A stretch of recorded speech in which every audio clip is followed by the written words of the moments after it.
also went to check in on her, which may also, increase her level of anxiety as well. So I also managed to have a conversation with teachers to also make them be more mindful, to make sure that, hey, you do approach the new fever like that, it's good that you show care, but try not to put so much expectations on her. Oh, okay. That's nice. That's very nice. You can remind her that, hey, you've always been a very good student, so it may cause, I'm also wondering, it may cause additional pressure on her, that she might have, that, my teachers already have high expectations, I'm not performing, oh dear, what's going to happen? Yeah, that's true. Yeah. Is it alright that I send you maybe, a soft copy? Do you have a printer at home? Yes, I have a printer. Sending you a soft copy on this thing called a soft bubble. It means a cloud, bubble cloud. Bubble cloud. We see all the comics, they have this, this balloon. Yeah. I'm going to send you this bubble cloud template. You help me to print it out. Okay. You ask her, hey, when you were eating today, Mr. Chong, why don't you do this exercise for me? When you were eating today in the canteen and just before you were crying, can you write down what are some of your thoughts that went through your head? Okay, that's good. Yeah. It will also help her to, let's say, express whatever she was thinking there. That's right. Onto the paper, so that daddy and mommy know what she's thinking about. Then after that, you can actually take a snapshot of it. You can send it back to me so that I'll know what she's thinking about. Oh, okay, that's a good way. So that when I engage her, we will then talk about these thoughts that she might have. Okay. And also help to cut down the time that they're supposed to meet. The other way I'm thinking of is really, if it's, let's say, not possible to meet up, let's say, during school hours, the other way is that we can do it through Zoom. Oh, that's also good. That will mean after school. Yes, no problem, yes. Yeah, so this is something that maybe you need to discuss with your wife first, your comfort level, because going through Zoom means that you all need to help her to set up the computer. No problem. Give her space that she can be by herself. No problem. Her private space. No problem. Yeah, I also want to ensure that that there's also this trust there's confidentiality. Definitely. That we talk about certain things. And of course, you also need to know that let's say if you do this, how comfortable is she also doing through Zoom as well? Oh, okay. Yeah. So I'm just highlighting this possibility. Yeah, let's say she really feels uncomfortable to do it in school kind of thing. Yeah. Facing trouble doing it in school. Yeah. Any thoughts you might have? Zoom is a very good idea because Zoom took away the time things. Don't you think so? Face-to-face. Of course, face-to-face give that physical presence, and then if sometime you want to hold her hand or she wants to have a hug, that can happen. I will talk to her. I will lay this possibility to her. Then maybe for a start, maybe the Zoom is going to be very helpful. Yeah. If not, another opportunity is after school. But that will mean that, how would she go back home? Is there a way that is it safe for her to go back home by herself? Or would there be someone coming to fetch her? Because I'm worried that, let's say, if certain topics that she talk about may cause her some level of distress. Oh, then she may further. How safe it is. She may be further thinking along the way when she's walking. Yeah, okay. That's right. So that's also another safety concern. Yeah. So there are possibilities. It's good to discuss about, think about it. Discuss it as a family and see how is it. Let me play this proposal to her while I try to follow up with her today when she come back. Then I'll give you a feedback. Then but I see the very good opportunity for Zoom because they have already become very like norm, nowadays ever since the HBL started until now. And a lot of time I have Zoom session, I run into trouble. She's the one who helped me. That's great. She's the one who helped me the Zoom. Yeah. So let's say if we do consider as Zoom, we can do something like, for example, let's say, I don't know, 2:30 or so, maybe just for at the start half an hour first, and then kind of thing. Correct, yeah. Yeah. So see how it goes, lah. Yeah. More than they discuss with her first. Correct. But, maybe we'll start off first by sending the template to see what her thoughts are in it first, lah. Okay, So sure. in the morning, just before I think she came to school, she told me that she cried just now, right? In the early morning. Yes, that's right. Yeah, and also the thoughts that she had also during the recess time. What are those thoughts? Are those thoughts similar kind of thing? Yeah. Okay. Thank you so much. Can. We'll do so. Anything else I can help you with for today? I think 言えるクラスでどうやって泣くのをやめたらいいか教えてほしいって言ったの。どうしようかな。何か。I'm talking to my wife. Like not in the like at home, if she start to cry, I can divert attention to the play game, the kill. But in the class, she's alone. But she wants to stop crying, but don't know how to stop. Oh. So any My wife is repeating what Amy has a conversation with her regarding. Amy asked my wife, say, in the class when I begin to cry, what can I do? How can I stop myself crying? Yeah. So again, we talk about how it is when we have these feelings of overwhelming to cry. Let's say for an adult, what do? Let's say you suddenly feel like want to cry, and it's not it's not at home. No. It's outside. You can always go to a place that you feel safer, right? So let's say for Emmy's case, where is a place that she feels safe enough to excuse herself from the classroom to go and cry? She did it before. She told us she went to the toilet. Yeah. She wanted to cry out louder than what she was trying to hold on, She wept and then she went to the toilet and excused herself. She cried. So that we can also explore other places. Let's say toilet may not be also a good place because the toilet is also a bit dirty on the day. Other students may see her and she might feel embarrassed. So what are other areas that she can consider? So of course, when I discuss with students, one place they can consider is, for example, go to the general office.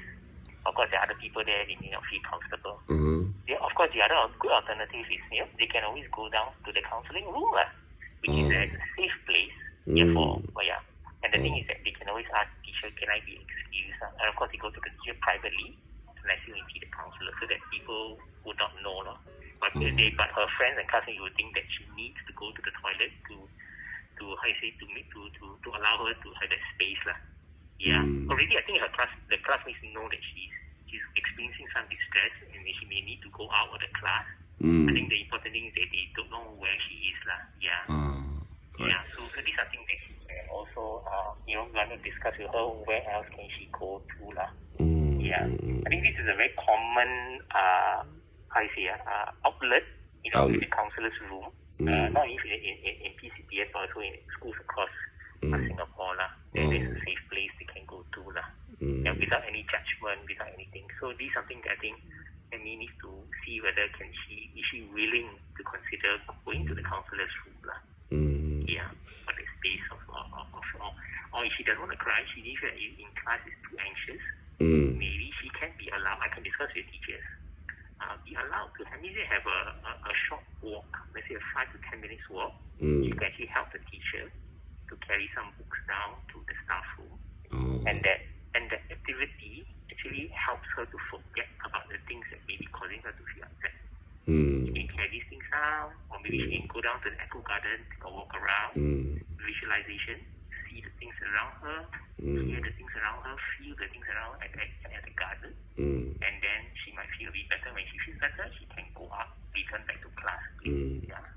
My wife actually shared with her the method that you introduced to us when we first talked, and then the grounding technique she did, and then my wife repeated that, say, well, can you apply this technique while you are beginning to cry in the class?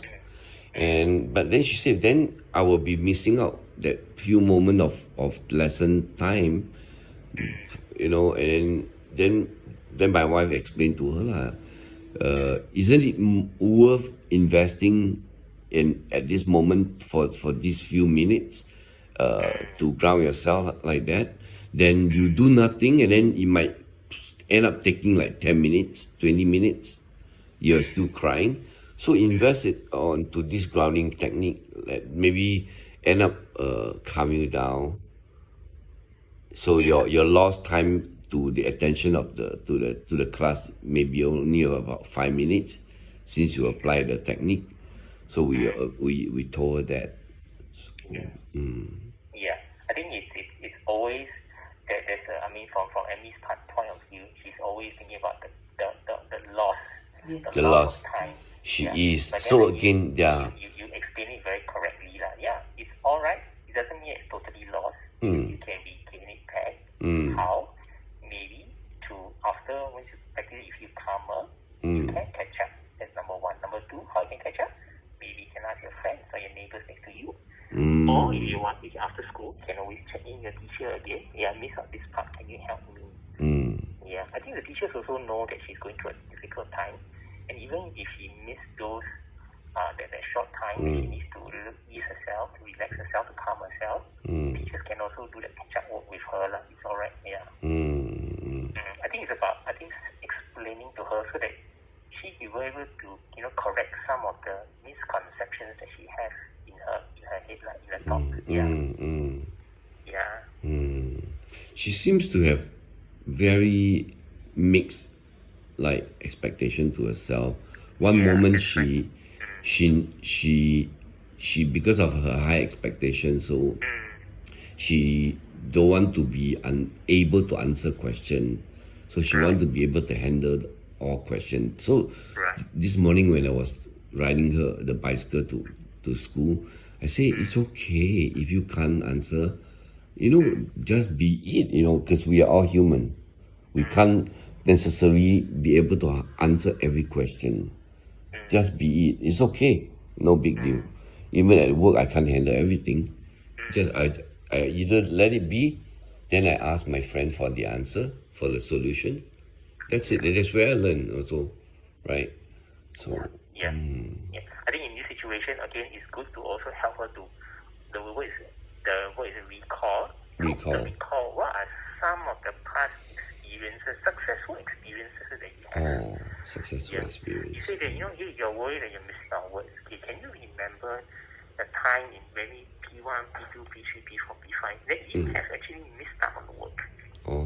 There were days that remember you were on MC, not feeling well. Yeah, there were times that we had the circuit breaker.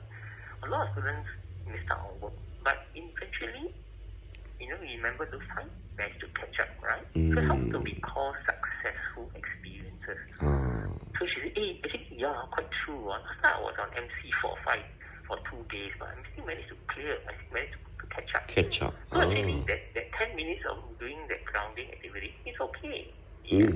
So how to recall a successful. Yeah. So they know that I have done it before. Yeah. And I can do it again. Yeah. So from so that. You tell them, just ask them the question. Can you recall some successful experiences and quiet. that you have in the past? And keep quiet, let her answer. Yeah. So that she will know that actually the answer comes from myself. I did it before. Yeah. It's very easy for teachers and parents to quickly come in and help them solve the problem. But when you ask this question, have you thought about some successful experience that you have in the past? Then you purposefully think of those successful experiences. That's right. Then you say, okay, what did you do last time? When you didn't attend school the last few times. What happened? How do you make it happen? Then you start to brainstorm and think again. I remember my teacher sending me notes. Okay, what else? Yeah. I remember my father or my mother asking me her friends, my friends' mothers for help. Okay. So let's see if right now you can think about that. For this time, if you are missing out work, do you think you can do this as well? Can you try last time those strategies for now? Yeah. So actually, we ask them to consider, not we tell them to do. Correct. That's very important. How we guide them. A lot. There's sometimes a tendency of feeding them the answer already. Yeah. By asking question is very powerful because that will give them the opportunity to think and then to come up with their own words. Yeah. Yeah. Thanks. Thank you. You sound very tired. Oh no. I mean, I'm lying down. I'm Yeah. lying down. So okay, I'm okay. Actually, I rested well. No doubt, I have this jet lag thing, but I recover very fast, very effectively. Thank you so much. Yeah. Don't. I know also you can be a bit worried over and. I definitely worry. I definitely worry. I need, yeah. I in a state where I worry the worst could be behind us, could be ahead of us. That's what I worry most. I also must remind you that sometimes our worry as parents can also pass on to the children. That is what I worry. Yeah, that's what I have been reminding myself. I have to neutralize myself in front of her. Yeah, and because I am a very positive person, and I've been coaching swimming in a private coaching, and I have come across young students like that also. When I ask them to swim, they say, "Oh, so halfway swimming, they say, oh, scary." I say, what? Then I realize they must have watched some horror movie over time. Then I will take some time to kind of neutralize that fear, because that fear will hinder their progress if I don't deal with it. So I'm quite sensitive and quite aware. But when it comes to Amy, it's a new thing, totally new thing. She cries so consistently. I am lost. I felt very lost. So I'm very happy that I have you. It's that sharing with me now. So I've pick up some tools, some ideas here and there. Yeah. Thank you so much. Yeah. So later on when you see her, don't pressure. Just No. realize, hey, Mr. Chong is fine. He wasn't upset. In a casual, in a very natural. Yeah. No worries. We can do it another day. No worries. Yeah. But we would like me to ask you, can you complete this exercise for him first? He wants to, really interested to know what were you thinking of just now before you came to school, and also during recess time. What were it just before that you were crying? What were you thinking of? Yeah. Yes, I will. I will I'll first. send you the email. Thank you so much. Thank you. Can. Thank you. Okay. Yeah, appreciate. You have a nice day. Okay, same to you, Mr. Patrick. Okay. Thank you. Bye-bye. Bye bye.